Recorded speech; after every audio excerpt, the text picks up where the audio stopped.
ইনকিলাব মঞ্চের মুখপাত্র শরীফ ওসমান হাদির মৃত্যুর প্রতিবাদে রাজধানী কারওয়ান বাজারে অবস্থিত দৈনিক প্রথম আলোর প্রধান কার্যালয় সহ দেশের বিভিন্ন স্থানে প্রতিষ্ঠানটির অফিসে হামলা ভাঙচুর ও অগ্নিসংযোগের ঘটনায় মানববন্ধন করেছেন কর্মীরা। শুক্রবার বিকেলে প্রথম আলোর কার্যালয়ের সামনে এ মানববন্ধন অনুষ্ঠিত হয়।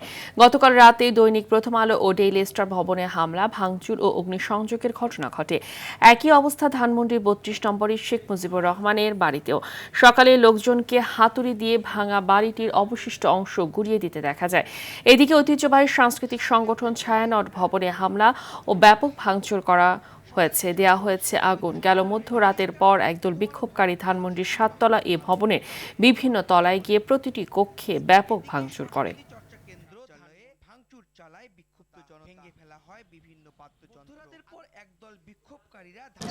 আমাদের বিশ্বাস করার যুক্তিসঙ্গত কারণ আছে যে আগামী নির্বাচনকে পথভ্রষ্ট করার জন্য এবং বাংলাদেশের ভাবমূর্তি, বাংলাদেশ সরকারের ভাবমূর্তি আন্তর্জাতিকভাবে এটাকে নেতিবাচক করে তোলার জন্য, ভাবমূর্তি ক্ষতিগ্রস্ত করার জন্য এই ঘটনাটি ঘটানো হয়েছে। আমরা দাবি জানাই, আমরা এই ঘটনার প্রতিবাদ জানাই এবং দাবি জানাই যে এটা সুষ্ঠু তদন্ত হোক, যারা দোষী ব্যক্তি তাদের খুঁজে বের করা হোক এবং তাদের বাংলাদেশের আইনের আওতায় দৃষ্টান্তমূলক শাস্তি দেওয়া হোক।